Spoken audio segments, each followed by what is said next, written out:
Alan, I enjoyed visiting your class the other day and watching the activities and lesson you had prepared for the students. I've got a few suggestions and questions I'd like to go over with you and find out how you might address those and get your opinions on them. I like how you began the lesson with everybody participating and creating this timeline. You had the students up and moving early and getting into the lesson. I would suggest, though, a few minutes to set up the focus of learning and have clearer directions. And I wanted to find out, what are your feelings on that and how might you have incorporated that into the lesson? Okay. Yeah, I found when I was doing the lesson that some of the students had finished earlier than others, and I'd noticed that they were stuck with nothing to do. And so I think in future I will give them further study to do, sort of like write something in the journal about how Winston Churchill can be incorporated into aspects of World War II, so I can get them to do that whilst the others, and then so I can pay more attention to the others who may have been struggling a bit.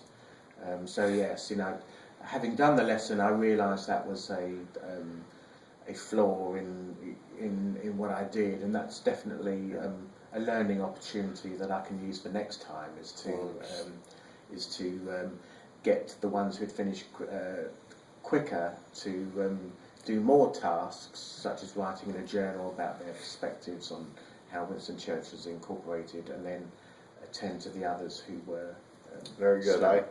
That is one of the points I was going to bring up in a moment, is the fact that one group finished early and really didn't have anything to do, and the other one was further behind. And although you just addressed that to a certain degree, I'm wondering how you might set up the lesson so that there wouldn't be as much disparity between groups, or if one group did finish early, they could do something else to contribute to the lesson. What are your thoughts on that?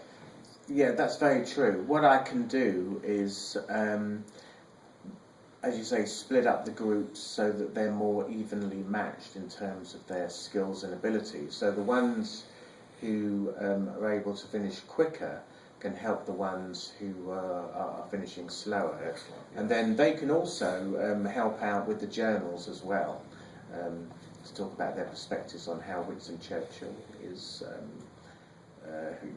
what his role was with World War II. So that would be my game plan, is to make sure that to have a better understanding of the abilities of the class, and to split them up so that the quicker learners are there with the other learners, and so that they're all, Excellent.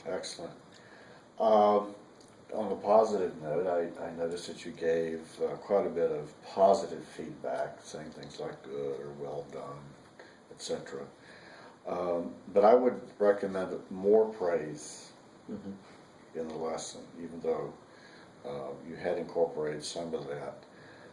How might you do this, and can you give an example of how you might incorporate that?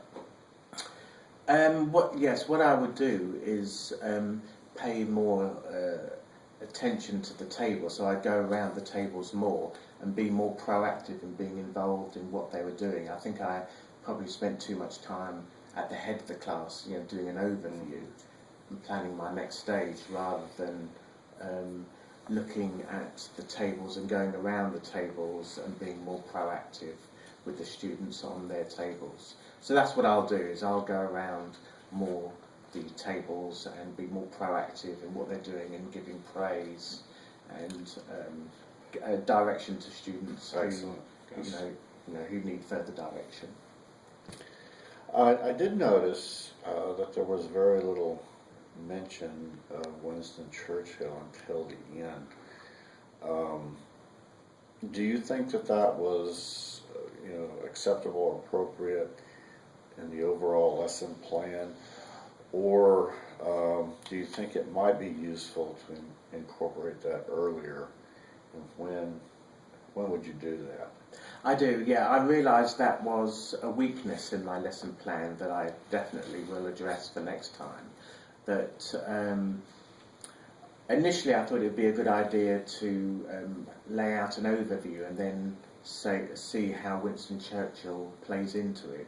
But what I should have done was sort of incorporate him earlier and in the middle as well, so that there's the theme of Winston Churchill Right. throughout. Rather than it just being an overall, an overview at the end.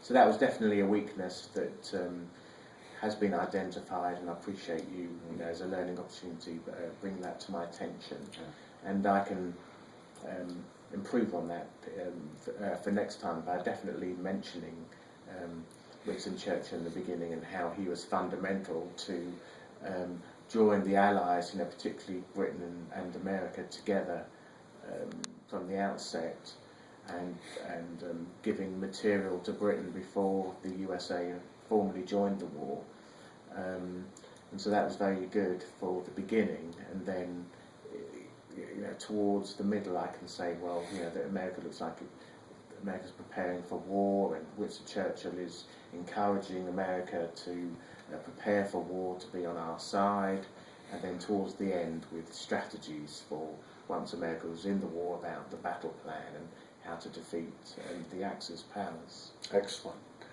Well, those are just a few of the points that I brought up. Even though it was a very excellent and overall well-structured lesson. So, like I say, I appreciate you coming in and letting us talk about this and get some ideas on that. Thank you, and I appreciate the constructive feedback. It's a great learning opportunity, and I will be using that to produce a better lesson plan for next time. Excellent. Thank you.